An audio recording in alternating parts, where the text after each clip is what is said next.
ጸሎታችን ልመናችን ይስማ። አሜን። በስመ አብ ወወልድ ወመንፈስ ቅዱስ አሐዱ አምላክ። አቤቱ ጌታ ሆይ ለአንተ በሰማይ በሰራዊተ መላእክት በምድርም በደቂቀ አዳም በባህር ውስጥ ቅዱስ ስምህ ሕያው ስምህ ኃያል ስምህ የተመሰገነ ይሁን። አሜን። ምናፍቃችሁና የምወዳችሁ አክሊሌና ክብሬ ሽማግሌዎች፣ ባልቴቶች፣ ጎልማሶችና ወጣቶች እንደምን አደራችሁ?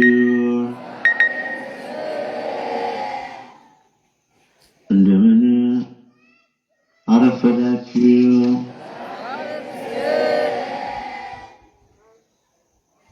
እንደምን ቆያችሁ?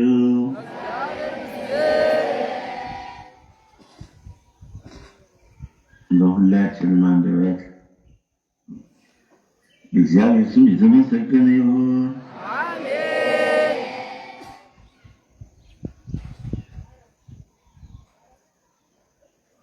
አሁን ጉባኤያችን ጀምረናል። እኔ ሳይገባኝ ከፊታችሁ ለቆምኩት ምስጢሩን ልግለጽልኝ። አሜን። ለእናንተ ደግሞ በዝነ ልቦናችሁ ይክፈትላችሁ። አሜን።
ተቀመጡ።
እንዴት ቆያችሁ?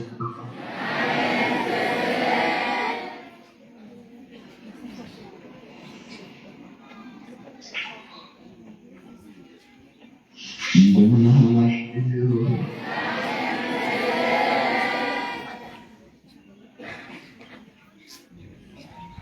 ልባችሁ አይታወክ፣ በእግዚአብሔር እመኑ፣ በእኔም ደግሞ እመኑ። በአባቴ ቤት ብዙ መኖሪያ አለ፣ እንዴት ባይሆን ባልኋችሁ ነበር። ስፍራ አዘጋጅላችኋለሁ ይላል መድኃኒዓለም ኢየሱስ ክርስቶስ። ስፍራ አዘጋጅላችሁ ዘንድ እሄዳለሁና ሄጄም ስፍራ ባዘጋጅላችሁ እኔ ባለሁበት እናንተ ደግሞ እንድትሆኑ ሁለተኛ እመጣለሁ። ወደ እኔም ወስዳችኋለሁ። በሚሄድበትን ታውቃላችሁ፣ ወደሚሄድበትን ታውቃላችሁ፣ መንገዱንም ታውቃላችሁ። ቶማስም ጌታ ሆይ ወደምትሄድበት አናውቅም፣ እንዴትስ መንገዱን እናውቃለን? ጌታችን አምላካችን መድኃኒታችን ኢየሱስ ክርስቶስም አለው እኔ መንገድና እውነት ሕይወትም ነኝ፣ በእኔ በቀር ወደ አብ የሚወጣ የለም።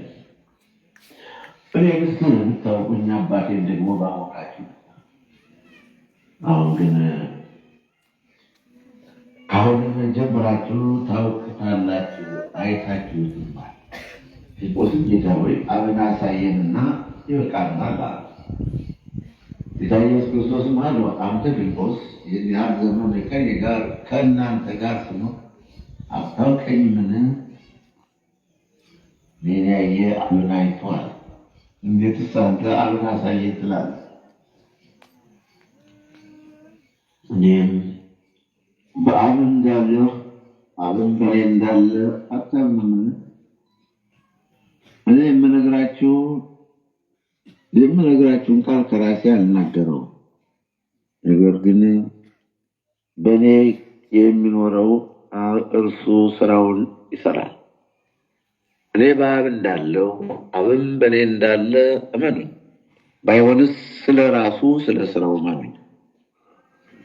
እውነት እውነት እላችኋለሁ በእኔ የሚያምን የማደርገውን ስራ እርሱ ደግሞ ያደርጋል፣ ከዛም የሚበልጥ ያደርጋል።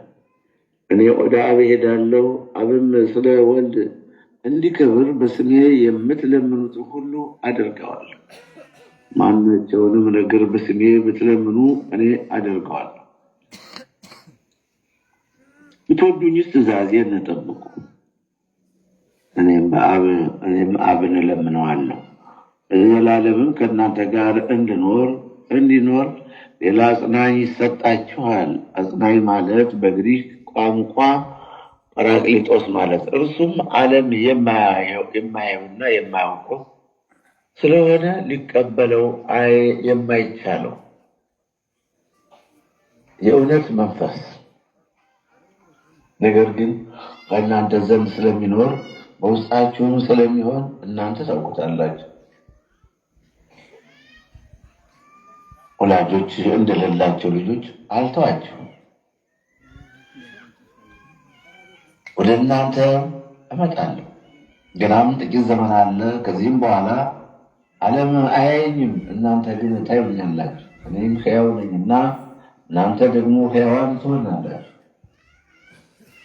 እኔ በአባቴ እንዳለሁ እናንተ ደግሞ በእኔ እንዳላችሁ እኔም በእናንተ እንዳለሁ በዚያን ቀን ታውቃላችሁ።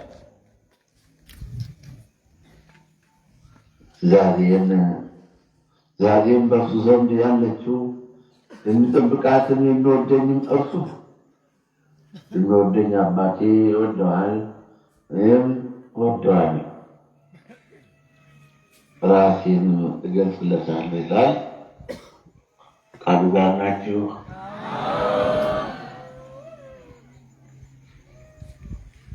ዮሐንስ ወንጌል ምዕራፍ 14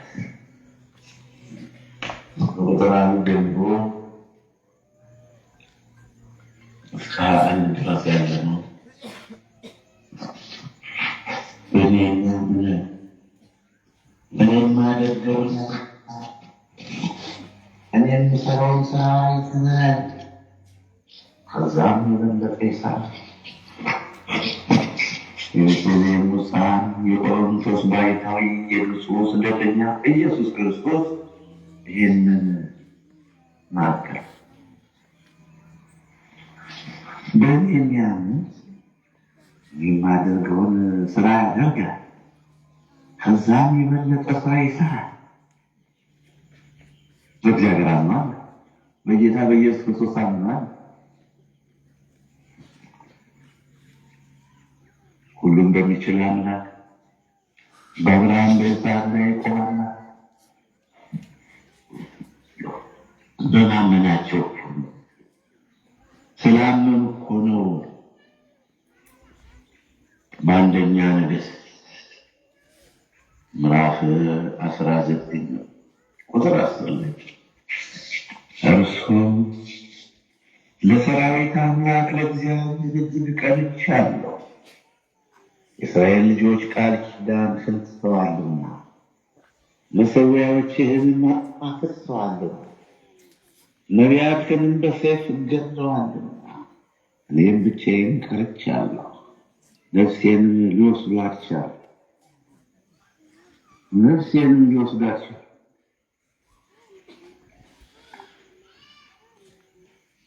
ነፍሴንም ሊወስዷት ቻሉ።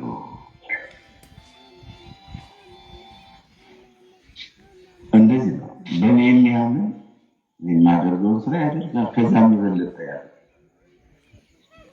እነ ኤልያስ እንብላ፣ እንጠጣ፣ እንደሰት፣ እንሾም፣ እንሸለም፣ ደስ ይበለን ብለው አይደለም። ለሰራዊት ጌታ ለሰራዊት አምላክ ለእግዚአብሔር እጅግ እጅግ እጅግ ቀንቻለሁ። ቃል ኪዳን እስራኤል ቃል ኪዳን ትተዋል። ቃል ኪዳን በመተዋቸው ትቀርሻል። መሠዊያህን ማፍረሳቸው ትቀርሻል። ነቢያቶችን በሰይፍ ገደሉ። እኔም ብቻዬን ቀርቻለሁ፣ የእኔን ነፍስ ፈልገዋል። በእኔ የሚያምን እኔ የማደርገውን ስራ ያደርጋል፣ ከዛም የበለጠ ያደርጋል። ኤልያስ ታዲያ ከሰማይ እሳት ወረደው። እግዚአብሔር ስም በእግዚአብሔር አለ። በጉልበቱ በኃይል በእውቀቱ በጥበቡ አይደለም፣ በትምህርቱ በእሱ በእግዚአብሔር በማመኑ ብቻ ከሰማይ እሳት የተላከልኝ እኔ ሹም የለም፣ እኔ ደስ ይበለኝ፣ እኔ ልመስገን፣ እኔ ልወደድ ብዬ አይደለም። በእስራኤል ምድር እግዚአብሔር እንዳለ ይታወቅ ዘንድ ከሰማይ እሳት ይውረድና ይህን ባለ ጊዜ ኤልያስ ይህን ባለ ጊዜ ከሰማይ እሳት ወረደ፣ መስዋዕቱን ማቃጠል።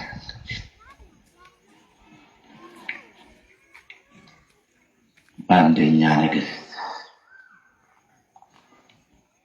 ምዕራፍ 18 ኤልያስም ሕዝቡን ሁሉ ወደ እኔ ቅረቡ አላቸው። ሕዝቡም ሁሉ ወደ እርሱ ቀረቡ። ፈርሶ የነበረውን የእግዚአብሔርን መሠዊያ አበጀ። ኤልያስም ስም እስራኤል ይሆናል የሚል የእግዚአብሔር ቃል እንደደረሰለት እንደ ያዕቆብ ልጆች ነገር ቁጥር 12 ድንጋዮችን ድንጋዮችም ለእግዚአብሔር ስም መሠዊያ ሰራ። በመሠዊያውም ዙሪያ 2 መስፈሪያ ያህል የሚይዝ ጉድጓድ ቆፈረ። እንጨቱንም በተርታ አደረገ። ወይፈኑንም በብልት ቆረጠ። በእንጨቱም ላይ አኖረና 4 ጋኖን የሚቃጠለው መስዋዕትና በእንጨቱ ላይ አፍስሷል። ደግሞም ድገሙ። እነርሱም ደገሙ። እርሱም 3ኛ አድርጓቸው። 3ኛም አደረገ። በመሠዊያው ዙሪያ ፈሰሰ። ደግሞ ጉድጓዱን በውሃ ሞላ። መስዋዕት ተሰርቶ በሚቀርብበት ጊዜ ነቢዩ ኤልያስ ቀርቦ አቤቱ የአብርሃምና የይስሐቅ የእስራኤል አምላክ ሆይ አንተ በእስራኤል ላይ አምላክ እንደሆንህ እኔም ባሪያህ እንደሆንኩ ይህን ሁሉ በቃልህ እንዳደረግሁ ዛሬ ይገለጽ። አንተ አቤቱ አምላክ እንደሆንህ ልባቸውንም ደግሞ እንደመለስህ ሕዝብ ያውቅ ዘንድ ስማኝ፣ አቤቱ ስማኝ። የእግዚአብሔር እሳት ወደቀች፣ የሚቃጠለውን መስዋዕቱንም እንጨቱንም ድንጋዩንም አፈሩን በላች። በጉድጓዱም ውስጥ ያለውን ውሃ ዳሰች። እሱም ሁሉ ያንን ባዩ ጊዜ በግንባራቸው ተደፍተው እግዚአብሔር እሱ አምላክ ነው፣ እግዚአብሔር እሱ አምላክ ነው፣ እግዚአብሔር ፈርታችሁ ነው። ኤልያስም ከበዓል ድርቀት አንድ ሰው እንዳያመልጥ ያዟቸው። ኤልያስም ወደ ቂሶን ወንዝ ወስዶ ከዛ አሳረዳቸው። እንግዲህ በአንደኛ ነገሥት ምዕራፍ 18 ቁጥር 30 ጀምሮ እስከ 40 ድረስ ያለው ኤልያስ እኔ ከበረበት አይደለም እንደወደድ ማለት ጌታዬ ሆይ በእስራኤል ምድር እግዚአብሔር እንዳለ አምላካችን አንተ እንዳለ እኔም ይሄ የምሰራው ስራ በአንተ ፈቃድ እንጂ በእኔ ፈቃድ እንዳይደለ አንተ እንጂ በእኔ ላይ የምሰራው እኔ እንዳልሆን ይታወቅ ዘንድ ከሰማይ እሳት ይውረድና መስዋዕቱን ይብላዋል። ኤልያስም ይህን በጸለየም ባለ ጊዜ ከሰማይ እሳት ወረደለት። ከሰማይ እሳት ወረደና መስዋዕቱን በላ።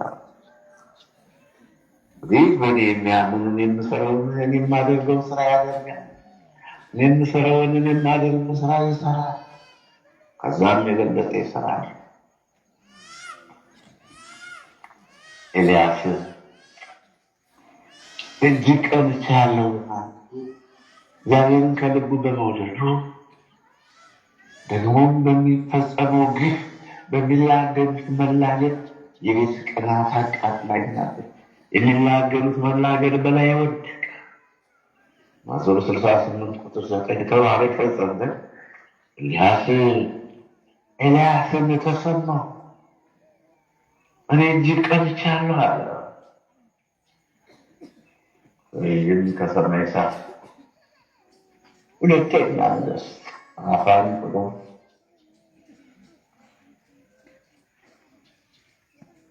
ስምንተኛ 10 ላይ የአካብ ልጅ አካዝያስ በሰገነት ላይ ወደቀ፣ በሽታውም ጸና። የአካብ ልጅ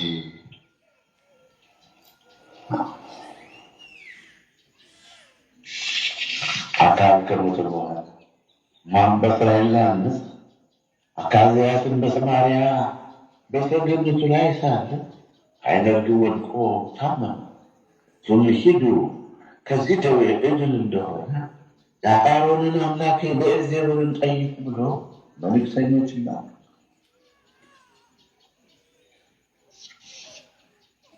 እግዚአብሔርም መልአክ ቴስብያዊውን ኤልያስን ተነሳ፣ የሰማርያ ንጉሥ መልእክተኞች ለመገናኘት ውጣና የአሮንን አምላክ ብዔልዜቡልን ትጠይቁ ዘንድ የምትሄዱ በእስራኤል ዘንድ አምላክ ስለሌለ ነው ይላቸው። ስለዚህ እግዚአብሔር እንዲህ ይላል፣ ትሞታለህ እንጂ ከወጣበት አትወርድም አላቸው። ኤልያስም ሄደ። መልእክተኞችም ወደ አካዝያስ ተመለሱ። እርሱም ለምን ተመለሳችሁ? እርሱም አንድ ሰው ሊገናኘን መጣ። ሂዱ ወደ ላካችሁ ንጉሥ ተመልሳችሁ እግዚአብሔር እንዲህ ይላል፣ የአሮንን አምላክ ብዔልዜቡልን ጠይቁ ዘንድ የላከህ በእስራኤል ዘንድ አምላክ ስለሌለ ነው። ስለዚህ ትሞታለህ እንጂ ከወጣህበት አልጋ አትወርድም አሉት። ሰው ሊገናኛችሁ የመጣው ይህንን ቃል የነገራችሁ ሰው መልኩ ምን ይመስላል? ነፍሱም ሰውየው ጠጉራም ነው፣ ወገቡም ጠፍር ታጥቆ ነው። እሱም ቴስብያዊው ኤልያስ ነው። ንጉሡም የአምሳ አለቃውን ከአምሳ ሰዎች ጋር ሰደደ። ወደ እርሱም ወጣ፣ እነሆም በተራራው ራስ ላይ ተቀምጦ እሱም የእግዚአብሔር ሰው ሆይ ውረድ ይልሃል፣ ንጉሥ ውረድ ይልሃል። ኤልያስም መልሶ የአምሳ አለቃውን እኔስ የእግዚአብሔር ሰው እንደሆነ እሳት ከሰማይ ይውረድ፣ አንተም 50 ሰዎች ትግላል። እሳት ከሰማይ ወርዳ እርሱም 50 ሰዎች በላች። ደግሞ ሌላ 50 አለቃ ከ50 ሰዎች ጋር ላከ አካዝያስ። እርሱም የእግዚአብሔር ሰው ፈጥነህ ውረድ ይልሃል፣ ፈጥነህ ና ይልሃል አለ። ኤልያስ እኔስ የእግዚአብሔር ሰው እንደሆንኩ እሳት ከሰማይ ተወረደ፣ እናንተም 50ውን ሰዎች ብላ አለው። እግዚአብሔርም እሳት ከሰማይ ወርዳ እርሱን 50ውን ሰዎች በላች። ደግሞም ሶስተኛ የ50 አለቃ ከ50 ሰዎች ጋር ሰደደ። እንግዲህ በሁለተኛ ነገሥት ምዕራፍ በ7 መንገድ ጀምሮ አካዝያስ 50 አለቃ 50 ሰዎች እያደረገ ሁለት ጊዜ በመላክ ኤልያስ እኔስ የእግዚአብሔር ሰው ከሆንኩ በሆነ እኔስ የእግዚአብሔር ከሆንኩ እኔስ እግዚአብሔር የላከኝ ከሆነ እግዚአብሔር መላክ በእውነት ከሆነ በእናንተ አባባል በእናንተ ማድረግ መቀለጥ ነው። እግዚአብሔር ሰው ወደ እግዚአብሔር ሰው ባከበረበት ጣም እንደገና ወረደ። ስለዚህ እንዲህ አይደለም ማለት ከሰማይ እሳት ወረደ ይላችሁ። ከሰማይ እሳት ወረደና በቢንያምን የማለበው ስራ ያደርጋል። ከዚያም የበለጠ ያደርጋል። ከቃሉ ጋር ናችሁ። ኤልያስ ሁሉ ያደረገው በስልጣኑ አይደለም። ኤልያስ ሁሉ የሰራው በጉልበቱ አይደለም፣ በእውቀቱም አይደለም፣ በወገን ብዛት በመሳሪያ አይደለም። እግዚአብሔርን ከእንግዲህ ስለ ስራ እየቻለ እግዚአብሔር እጅግ ቀርቷል። መሰዊያህን አስርተዋል፣ ቃል ኪዳንህን ትተዋል፣ ነቢያቶችን በሰይፍ ገድለዋል። የእኔን ነፍስ ብቻዬን ቀርቻለሁ፣ የእኔን ሲሸዋታል ይፈልጓል እያለ እንዲህ ባለው ምክንያት ይሄ ነው። እንዲህ ነው ወገኖች፣ ይህን ይመስላል። ይህ የበረሃው ስብከት ነው። በእኔ የሚያምን የማደርገውን ስራ ይሰራል፣ ከዛም የበለጠ ያደርጋል። ማመን ነው፣ አምኖ መገኘት ነው። አመናችሁ አመናችሁ የምታመልኩትን አምላክ አጠጥሩት። እንደዚህ ነው። ደግሞ እንግዲህ ኤልያስ አካባቢ ለኤግዛቤል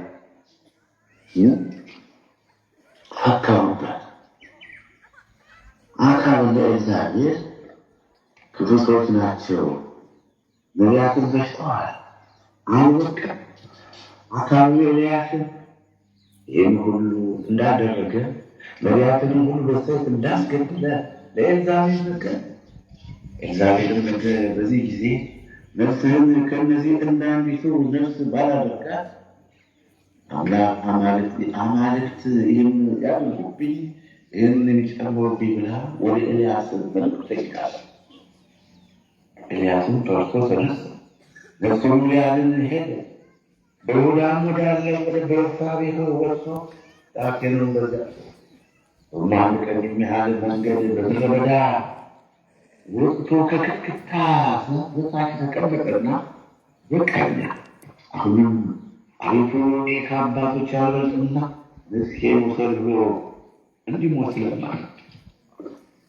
በክትክታይቱም ዛፍ በታች ተጋደመ፣ አንቀላፋ። እንቅልፍም አንቀላፋ። እነሆ መልአክ ዳሰሰውና ተነሳና ብላ ሲመለከትም እነሆ በራሷ አጠገብ የተጋገረ እንጎቻና በማሰሮ ማዕቴ በላን ጠጣ መልሶት እግዚአብሔር መልአክ ዳግመኛ ሁለተኛ ጊዜ መጥቶ ዳሰሰውና የምትሄድበት መንገድ ሩቅ ነውና ተነስተህ ብላ አለው። ተነስቶ በላ ጠጣ። በዚያም መንገድ ኃይል ከእግዚአብሔር ተራራ እስከ ኮሬብ ድረስ 40 ቀንና ሌሊት ሄደ። በአንደኛ ነገሥት ምዕራፍ 19 ከቁጥር 1 ጀምሮ ያለ ቃል ነው። ኤልዛቤል ፈከረችበት።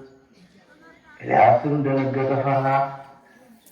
በምድረ በዳም ጉዞ ጀመረ፣ ተጓዘ፣ ጨክኖ ሄደ። ሲደክመውም ከክትክታው ስር ተኛ።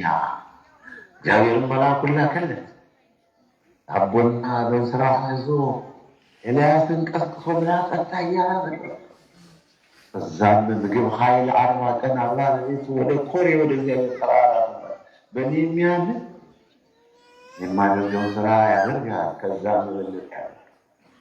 ምናመልክ አምላክ ጌታ ሆይ አምላካቸው የታለ እንዳትባል፣ ይህ ትውልድ ተስፋ እንዳያስቆርጠ፣ ይህ ትውልድ የጠማማ ትውልድ የወድገት ያልታመነ ትውልድ አምላካቸው የታለ እንዳያሰኘን፣ አምላካቸው የት ነው እንዳንባል፣ አምላክ አብርሃም፣ አምላክ ይስሐቅ፣ አምላክ ያዕቆብ አቤቱ በልቶ ካጅ አድጓጅ ትውልድ፣ ምስጋና የሌለው ትውልድ፣ በወዳጅነት ፈንታ ጠላትነት፣ ጠላቱን የሚወድ ወዳጁን የሚጠላ፣ ጠቃሚውን የሚያስጠላው፣ ጠቃሚውን በጠቃሚው ላይ የሚያስነሳ ጠማማ ግን ለበረከት ነው፣ ለበረከት ነው። 3 ዓመት ከ3 ወር ያስተማረው ከሐዋርያት እንደ ሐዋርያት ሁሉ ሙታንን አንሱ፣ ዕውራንን አብሩ፣ አጋንንትን አውጡ፣ ለምጻሞችን አንሱ ይላል። አስራት እንጀራ የሚበላ ተረከዙን አነሳ። ምን ማለት ነው? ያልተጻፈ አልተፈጸመብንም። የተጻፈው በእኛ ላይ ተደግሟል። የተጻፈው እንዲሁ እየገለባበጠ ትናንት የነበረው ዛሬው ነገ ሊሆን ይችላል። ስለዚህ በእኔ የሚያምን ሰው ከኔ ጋር ናችሁ ወገኖቼ? ከአቡ ጋር ናችሁ ሆይ? በእኔ የሚያምንን የማደርገውን ስራ ያደርጋል አለ ጌታ ኢየሱስ ክርስቶስ። ኤልያስን ተመልከቱ፣ ነቢዩን ተመልከቱ። በእግዚአብሔር በማመኑ እግዚአብሔርን በመውደዱ በእምነቱ በመጽናቱ ከሰማይ እሳት አወረደ። 40 ቀንና 40 ሌሊት በምድረ በዳ ሳይበላ ሳይጠጣ ልብላ ልጠጣ ሳይል በምድረ በዳ ተጓዘ። እንዲህ ነው ወገኖች፣ እምነት ማለት ነው። ማመን ማለት እንዲህ ነው። ብታምኑ እኔ ደረግላችኋል። ምን አለ? በእውኑ በእግዚአብሔር የሚሳነው ነገር አለ? አንዳችም የሚሳነው ነገር የለም። እግዚአብሔር ይሁን ያለው ነገር ሁሉ ይሆናል። ስለዚህ ማመን ነው ያለው ነገር። ትውልዱ ግን እምነት የለውም። ከእምነት ባጣ ትውልድ ሰማችኋል። ፊልጵስዩስ ምዕራፍ 2 ቁጥር 15 በመጥፎና በጠማማ ትውልድ መካከል በመጥፎና በጠማማ ትውልድ በርቶ ካጃድ ውሃጅ ወዳይ ጠላት ዘመድ ብታይ በመጥፎና በጠማማ ትውልድ መካከል እግዚአብሔር ያለው ላይ እግዚአብሔር ያሰረው ላይ አምላክ ያለው ላይ አጥቶ አለመገኘት አለመሳሳት ነው። አለመሳሳት አለማፋት የሞተውን የሚያነሳ ጌታ አለ። የወደቀውን የሚያነሳ ጌታ አለ። የጠፋውን ፈልጎ የሚያገኝ ጌታ ያለ መብራት የሚያይ አምላክ አለ። በመጥፎና በጠማማ ትውልድ መካከል ያለ ነቀፋ የዋሆችን ነውር የሌለባቸው የእግዚአብሔር ልጆች እንድትሆኑ ሳታንጎራጉሩ ክፉን ሳታስቡ ሁሉን አድርጉ። በእነርሱ መካከል የሕይወት ቃል እየቀረባችሁ የሕይወትን ቃል እያቀረባችሁ በዓለም እንደ ብርሃን ትታያላችሁ። ስለዚህም በከንቱ እንዳልወጥሁ በከንቱ እንዳልደከምሁ በክርስቶስ ቀን የምመካበት ይሆነልኛ። አቤት ቅዱስ ጳውሎስ ሐዋርያው ቅዱስ ጳውሎስ በከንቱ እንዳልወጥሁ እንዲሁ ንፋስ እንዳላጫወትሁኝ ወይም በከንቱ እንዳልደከምሁ በዛች በፍርድ ቀን ይሆንልኛል። ድካሜ ይጻፋል፣ ድካሜ ይታሰባል። እናንተ በዓለም ላይ እንደ ብርሃን ትታዩ። ስለዚህ በከንቱ አለመሮጤ የድካሜ ውጤት ይታያል። ነገር ግን በእምነታችሁ መስዋዕትና አገልግሎት ተጨምሬ ሕይወቴ እንኳን ቢደርስ ደስ ብሎኛል። ከሁላችሁም ጋር አብሬ ደስ ብሎኛል። እናንተ ደግሞ እንዲሁ ደስ ይበላችሁ፣ ከእኔም ጋር አብራችሁ ደስ ይበላችሁ በማለት ፊልጵስዩስ ምዕራፍ 2 ከቁጥር 14 ጀምሮ ያለው ቃል የተመለከተ በእኔ የሚያምን የማደርገውን ስራ ያደርጋል፣ ከዛም የበለጠ ያደርጋል። የሚሳነው በሁሉ ለእግዚአብሔር የሚሳነው ነገር አለ። ዘፍጥረት ምዕራፍ 18 ቁጥር 14 ላይ በሉቃስ ምዕራፍ 1 ከቁጥር 30 ለአምላካችን ለእግዚአብሔር የሚሳነው ነገር አንዳችም የለም። እንደምን ቆያችሁ?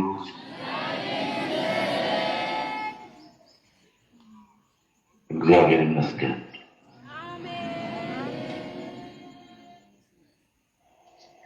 አምላካችን የተመሰገነ ነው።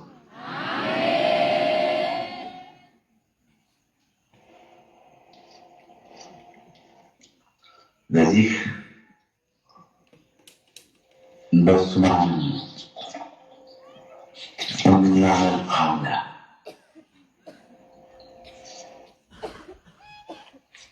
እምነታችን በሱ ነው። እንዲህ ይላል ማርቆስ ምዕራፍ 16 ቁጥር 15 ላይ እንዲህ አላቸው፣ ወደ ዓለም ሁሉ ሂዱ፣ ወንጌልንም ለፍጥረት ሁሉ ስበኩ። ለፍጥረት ለአንድ ብሔር፣ ለአንድ ቋንቋ፣ ለአንድ ጎሳ፣ ለአንድ አካባቢ፣ ለፍጥረት ሁሉ ስበኩ። ያመነ የተጠመቀ ነው፣ ያላመነ ግን ይፈረድበታል። ያመኑትንም እነዚህ ምልክቶች ይከተሏቸዋል። ስሜ አጋንንትን ያወጣሉ፣ በአዲስ ቋንቋ ይናገራሉ፣ እባቦችን ይይዛሉ፣ የሚገድል ነገር ቢጠጡ አይጎዳቸው፣ አንዳችም እጃቸውን በድውያን ላይ ይጭናሉ፣ እነርሱም ይድናሉ። መታደል መጠቀም ነው። ሰው ጨካን እንዳያል ሐዋርያት እኮ እናት አባት ያዕቆብና ዮሐንስ ትዳር ወይም ደግሞ ቤት ጴጥሮስና እንድርያስና ቶማስ እንደማቴዎስ ሁሉም ጠለም ተከተል ያለ ጨርጨር ማቄን የለም። የእናቴ ቀሚስ አልጎራደፈኝ የለም። ከተለም የሚወድ ቢኖር ራሱ ቢካድ መስቀል መውሰድ ነው። እንኳን ቢሰራ የሚጸኑትን አያስጠና፣ እንኳን ቢጸና የሚጸኑትን አያስጠና። በውስጥ እንኳን ገዳም ሊቀመጥ ገዳም ያሉትን አውቄ የሚጸት ትውልድ ተስፋ እንኳን እሱ ሌሎችን ሊያጽናና ተስፋ የሚያስቆርጥ ትውልድ፣ ተስፋ የሚያስቆርጥ ትውልድ፣ ጠባማ ትውልድ፣ ያልታመነ ትውልድ። ያመነ የተጠመቀ ይላል፣ ያላመነ ግን ይፈረድበታል። ያመኑትን እነዚህ ምልክቶች ይከተሏቸዋል። በስሜ አጋንንትን ያወጣሉ፣ በአዲስ ቋንቋ ይናገራሉ፣ እባቦችን ይይዛሉ። በጌታ እምነት በእኔ የሚያምን እኔ የማደርገውን ስራ ያደርጋል። እግዚአብሔር እንደታደርጋል። እሳቸው ዛሬ ስለሆነ ስለ እምነት ነው። ዛሬ ማመን ነው። ያን እምነት ነው ማስደሰት አይቻልም ያችላል። ያን እምነት እግዚአብሔር ማስደሰት ወደ ዕብራውያን ምዕራፍ 11 ቁጥር 6 ያን እምነት ጌታን ማስደሰት አይቻልም። የሚያምን ሁሉ ይቻላል። ማርቆስ ምዕራፍ 9 ቁጥር 22 የሚያምን ሁሉ ይቻላል። ተራራውን ተነሱ፣ የራሱ ባንታን እንዲኖራችሁ የተራራ ተመሳሳይ ሆናችሁ የሚሳናችሁ ነገር አንዳችን ነው። በማቴዎስ ምዕራፍ 21 ቁጥር 18 19 እና 21 ሁሉ ነገር ሆንላችኋል።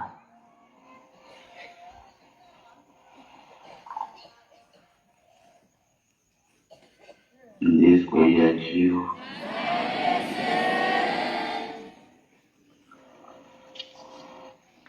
የብርሃኑ ስብከት ነው። እሱን በማመን የሚገኝ ስጦታ ስለሌላት ነው። እንግዲህ ሁለተኛ ነገሥት ምዕራፍ 2 ላይ እንዲህ ይላል፣ እንዲህ ሆነ። እግዚአብሔር ኤልያስን በአውሎ ነፋስ ወደ ሰማይ ሊያወጣው በወደደ ጊዜ ኤልያስ ከኤልሳ ጋር ከጌልጌላ ተነሳ። ኤልያስም ኤልሳዕን እግዚአብሔር ወደ ቤቴ ልኮኛል፣ በዚህ ቆይ አለው። ኤልሳዕም ሕያው እግዚአብሔርን በሕያው ነፍስህ እምላለሁ አልለይህም አለ። ወደ ቤቴልም ወረዱ።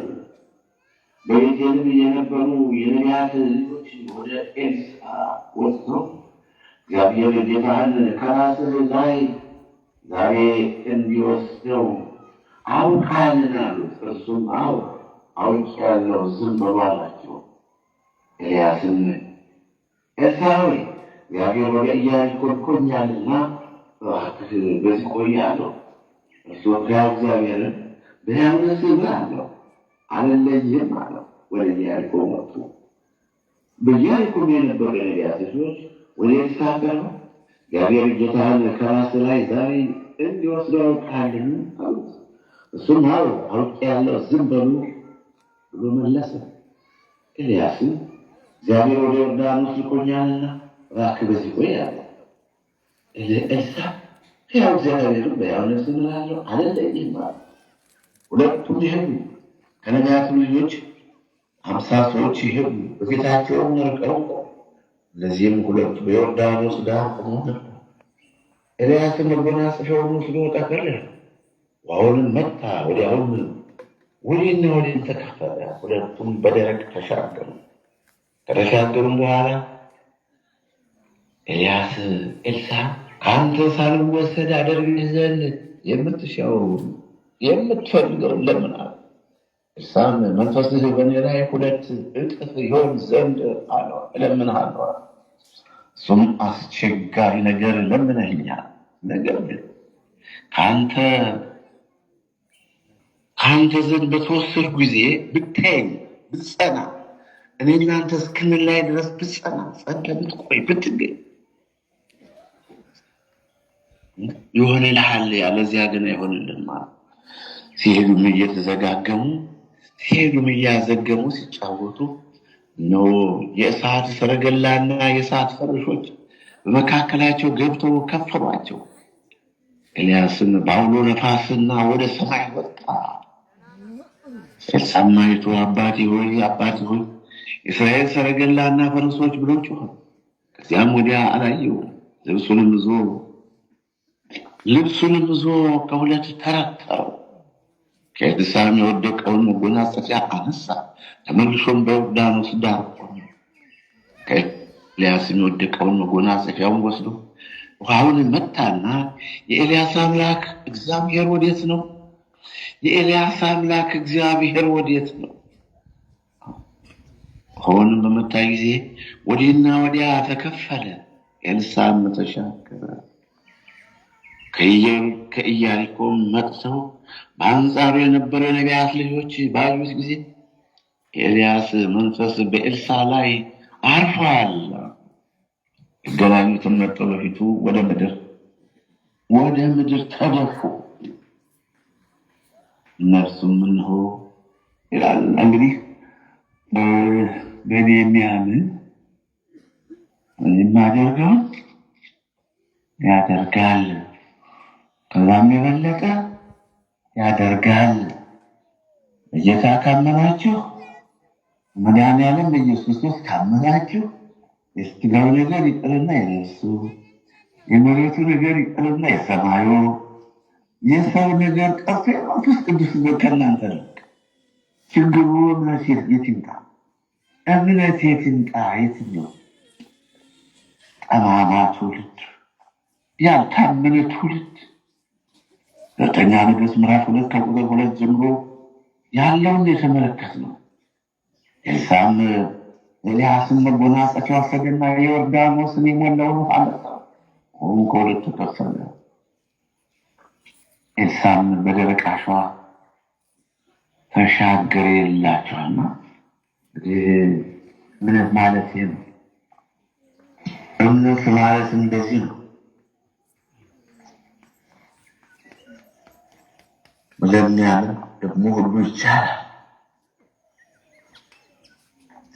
ለሚያምንም ደግሞ የሚሳሉ ነገር በመንገድ ማተገባይቶ ወደ እሷ ከቅጠል ብቻ በቀር ምን አላገኘም። በሰላም ፍሬ ይገኝብሽ አላት። በለሲቱም ያን ጊዜ ደረሰ። ደቀ መዛሙርቱ የምናያቸው በለሲቱ ያን ጊዜ እንደደረቀች እንዴት ደረቀች ብለው አይደለም። ጌታችን አምላካችን መድኃኒታችን ኢየሱስ ክርስቶስ መልሶ አላቸው፣ እውነት እነግራችኋለሁ እምነት ቢኖራችሁ ባትጠራጠሩም በበለሲቱ እንደሆነባት ብቻ አታደርጉም ነበር። ይህን ተራራ እንኳ ተነቅለህ ወደ ባህር ተወርወር ብትሉት ይወላል። እውነት እላችኋለሁ እምነት ቢኖራችሁ ባትጠራጠሩ በበለሲቱ እንደሆነባት ብቻ አታደርጉ። ነገር ግን ይህን ተራራ ተነስ፣ ሸለቆውን ተንቀልና ባህር ግባ ብትሉት አምናችሁ በጸሎት የምትለምኑትን ትቀበላላችሁ ማለት በማቴዎስ ምዕራፍ 21 ከቁጥር 20 እና 22 የተጻፈ ችግሩ እምነት የት ይገኛል?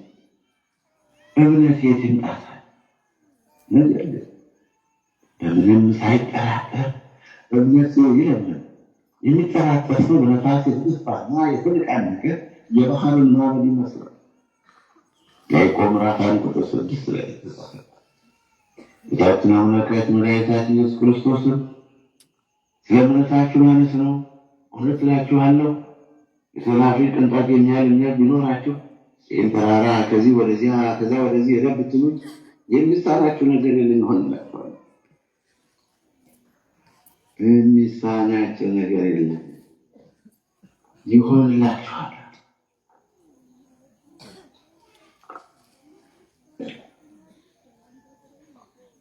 ሊሳማ የሰናፍጭ ቅንጣት የሚያህል እምነት ቢኖራችሁ ይህን ሾላ ተነቅለህ ወደ ባህር ተሰቅለህ ብትሉት ይታዘዝላችሁ ነበር።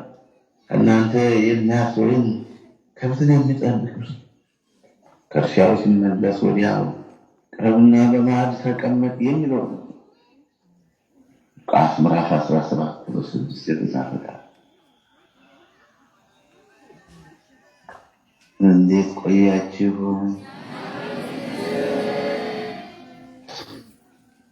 ዛሬ የተማማርነው ስለ እምነት ነው። ሃይማኖት ያድኖር፣ ሃይማኖት ያድኖራል። እንደ እምነት ይሆንልህ፣ እንደ እምነት ይሆንልሽ። ይህ ቃል በተደጋጋሚ በመጽሐፍ ቅዱስ ስላለ እንደ እምነት ይሆንልሽ፣ ሃይማኖት ያድኖር። ከልጅነቷ ጀምሮ የሰራችው ኃጢአት ተፋቀላት። እንደ እምነት ይሆንልሽ።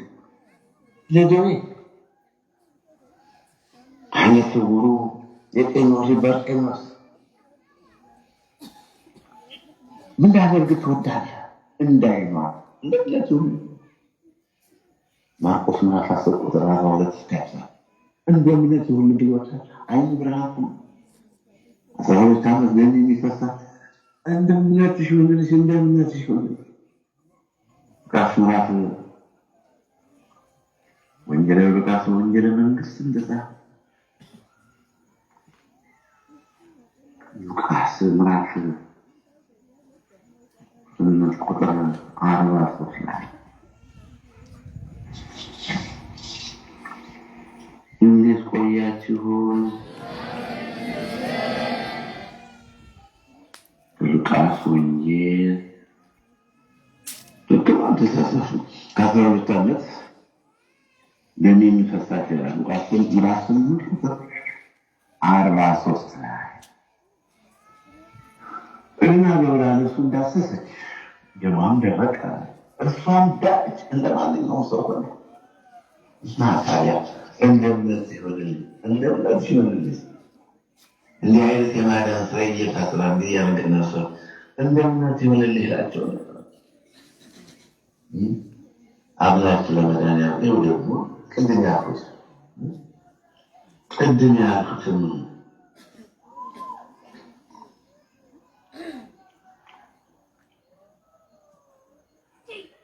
የዘብዴዎስ ልጆች ያዕቆብና ዮሐንስ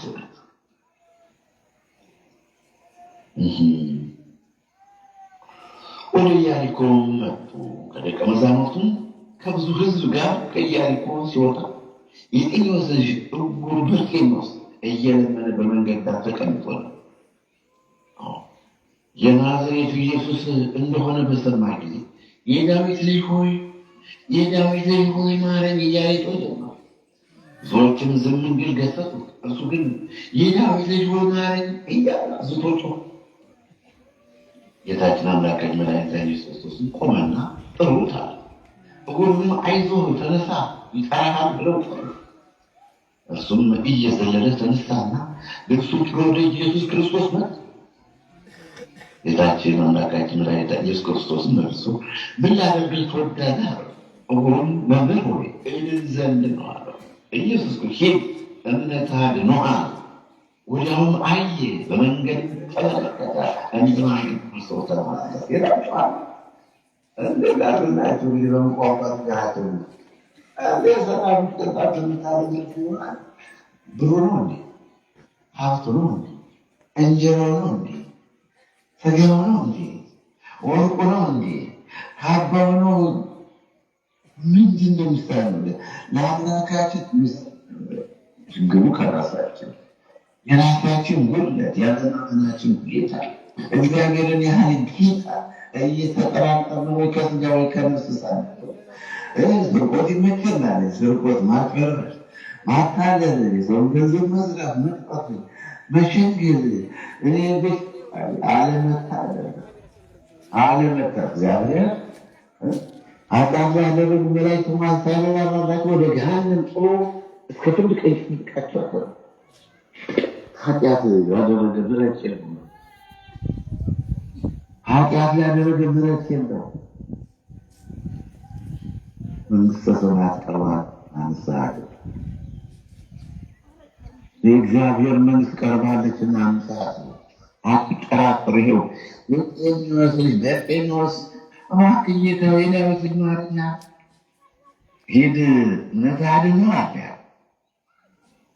እንዲህ አድርግ፣ እንዲህ ስራ፣ ይህን ፈጽም፣ ይህን ይህን ሰዳላ ነውና። አሁንም በማቴዎስ ወንጌል ምዕራፍ 14 ላይ ቁጥር 22 የሚል ተጽፏል። ይህን ብዬ ትምህርቴን ለማጠቃለል ሞክራለሁ።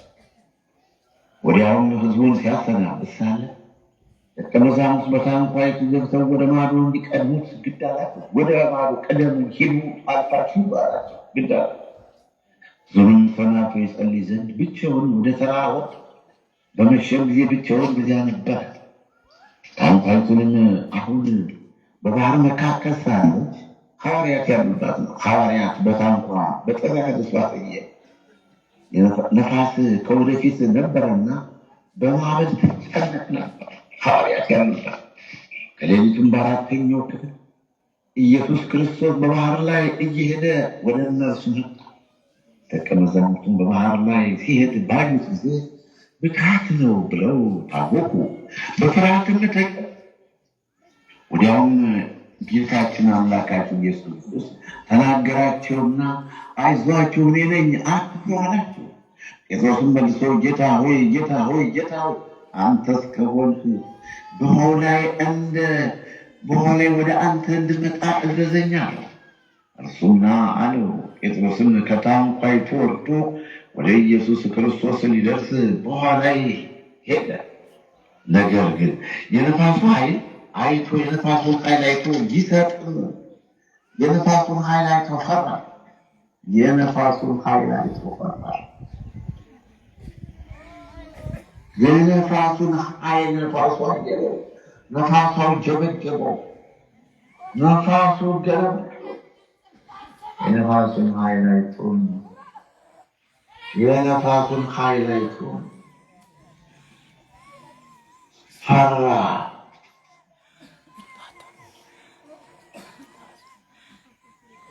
ዘሩን በጀመረ ጊዜ ጌታ ሆይ አድነኝ፣ ጌታ ሆይ አድነኛል፣ አምላክ ሆይ አድነኛል። ወዲያውም ኢየሱስ እጁን ዘርግቶ ያዘውና አንተ እምነት የጎደለህ ስለምነት ነው፣ በእኔ የሚያምን የማደርገው ስራ ያደርጋል። ከሰም የበለጠ ቃል ኪዳን ተሰጥቶናል። አይሆንም አምኖ መገኘት ሳንቲም ነው። የትውልድ የሚያምን ሳንቲም፣ የትውልድ ዳቦ፣ የትውልድ እንጀራ፣ የትውልድ በዘረኝነት ወገን አጥንት እንደቆጠረ ቀብሬና ለሌላ ቀብሬና ሞት እንዳ እንዲሁም በከንቱ መሸበከ በከንቱ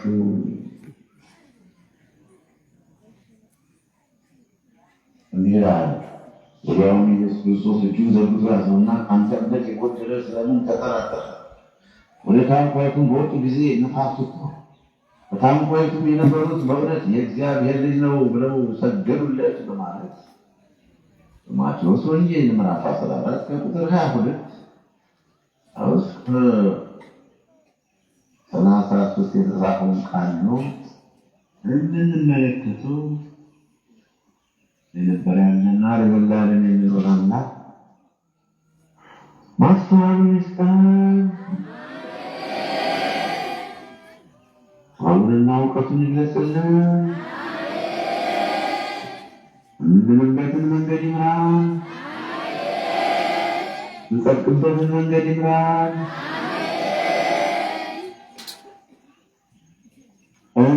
ከሚሉት ያርገንታል።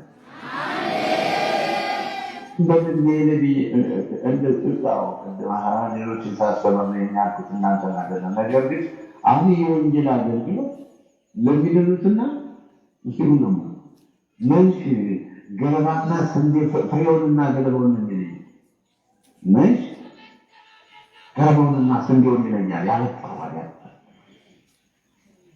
አሁን የእግዚአብሔር ቃል ደግሞ አምነው ለሚድኑትና ክደው ለሚኮነኑት አምነው ለሚጸድቁትና ክደው ደግሞ ለሚወጡት ሐዋርያው ቅዱስ ጳውሎስ የሚነግረው በማስተማሩ ጾምና ጣፋጭ ያለበት የንግግር ቅልጥፍና ያለው የአሕዛብ መምህር ሐዋርያው ቅዱስ ጳውሎስ እንዲህ አለ። ነገር ግን በክርስቶስ ሁልጊዜ በመንሳቱ ለሚያዞረን በእኛም በየስፍራው ሁሉ የእውቀቱን ሽታ ለሚገልጽ ለአምላክ ምስጋና ይሆናል። በሚድኑትና በሚጠፉት ዘንድ ለእግዚአብሔር ክርስቶስ መዓዛ ነን። ለእነዚህ ለሞት የሚሆን የሞት ሽታ፣ ለእነዛም ለሕይወት የሚሆን የሕይወት ሽታ ነናል። ለዚህ ነገር የሚበቃ ማን ካለ በኋላ እግዚአብሔርን ቃል ቀላቅለው እንደሚሸቃቅጡት እንደ ብዙዎች አይደለንምና በቅንነት ግን ከእግዚአብሔር እንደተላክን በእግዚአብሔር በክርስቶስ ሆነን እንናገራለን። ያስተማረን የመከረን የገሰጸን አምላክ ዘመሰገነ ይሁን። ብዙ ማለት ብፈልግ ብዙ እኔን በዚህ ርዕስ በእኔ የሚያምን የማደርገው ስራ ያደርጋል ከዛም የበለጠ ያደርጋል ባለው ብዙ ለማብራራት ብሞክርም ጊዜ ስለሚያዘብን በእኛ አሁን ሌሊት ነው። ሌሊቱ በእኛ 7 ሰዓት ነው። ለ7 ሰዓት 7 ደቂቃ ጉዳይ ነው። ለ7 ከሌሊቱ 7 ሰዓት መንፈቀ ሌሊት አልፎ ነው ማለት። በእናንተ ደግሞ እንግዲህ የእናንተን ሰዓት ያው እናንተ ዛችሁታል። እንግዲህ ይህ የበረሃው ስብከት ነው። አምላካችን እግዚአብሔር እናመሰግነዋለን። አስተማሪ፣ መከረን፣ ገሰጸን። ክብር ለእሱ ይሁንልን። ተመሰገነ ይመስገን ነው አምላካችን። እንዴት ቆያችሁ?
ያቆያችሁ። ማድረግ ያሰማን አባታችን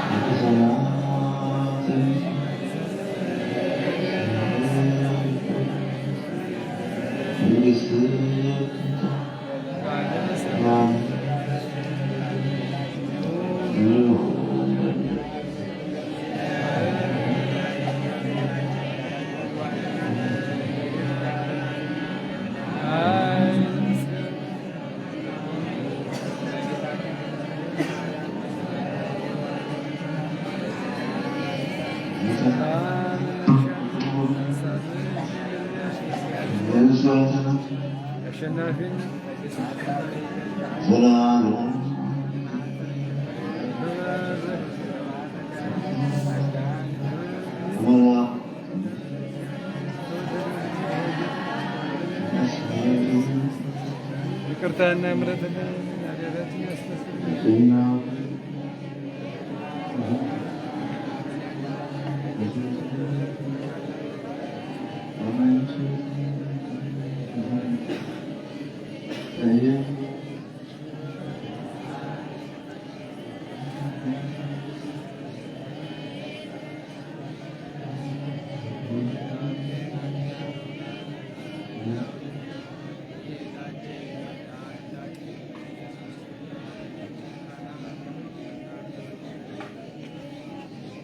ሰላም ለኪ እናታችን ማርያም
ወጣቱ ጌታችሁ ይባረክ፣ ዘራችሁ ይባረክ።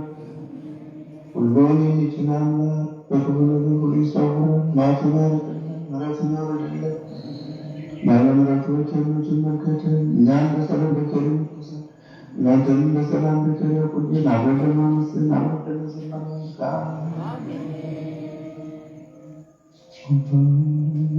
ጌታችን ሆይ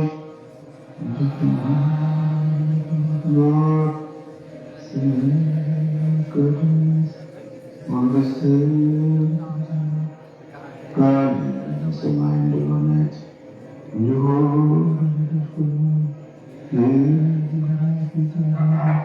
በደላችን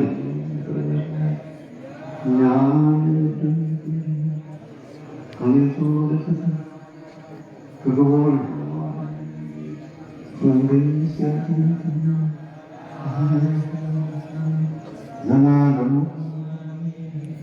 እመቤታችን በክብር እግዚአብሔር ሰላም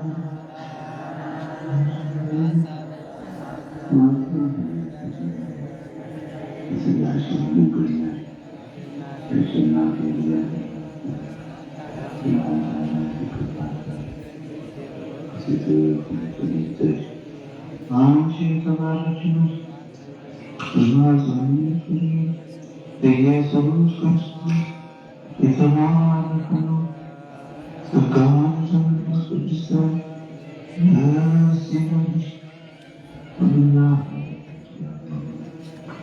ተወደደው ልጅሽ ጌታችን መድኃኒታችን ኢየሱስ ክርስቶስ ጸጋና ምሕረት ለምኝ ኃጢአታችን ያስተሰርይልን ዘላለሙ አሜን።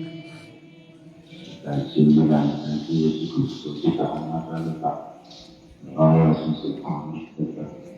እናቶች ካህናት እንዲሞት ሞተነሱ ሁለቱም ሴቶችን ከቤት ተሰበሰባችሁ ኃጢአት ማሰሪያ ተፈታችሁ ፀሐይ ወጣችሁ ሁሉ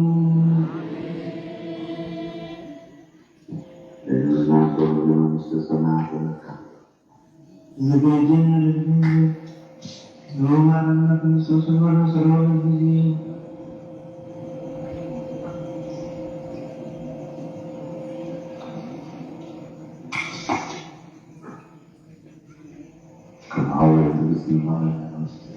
ማርያምና ክርስቶስ ሆነ ስለሆነ ጊዜ